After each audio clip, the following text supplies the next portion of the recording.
एतामिन्द्रियवरस्य जनार्दनः यत्र योगेश्वरः कृष्णो यत्र पार्थो धनुर्धरः तत्र शेतजयोर्भूतिर्ध्रुवानीतिर्मतिर्मम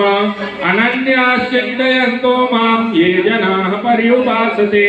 तेषामित्याभियुक्तानां योगक्षेमं वहाम्यहम् स्मृते सकलकल्याणं भजनं यत्र जायते पुरुषमतमजं नित्यं व्रजामि शरणं हरिं सर्वे स्वारम्भकार्येषु जनार्दनः विश्वेशं माधवं दुण्डिं दण्डपाणिं च भैरवं वन्दे काशीं गुहां गङ्गा भवानी मणिकर्णिकां त्रिवेणीं माधवं सोमं भरद्वाजं च वासुकीं वन्दे अक्षयवटं आगम तीर्थनायकं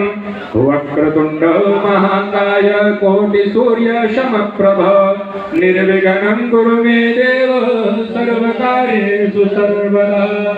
सिद्धबुद्धिसहिताय श्रीमन्महागणाधिपतये नमः। संकल्पः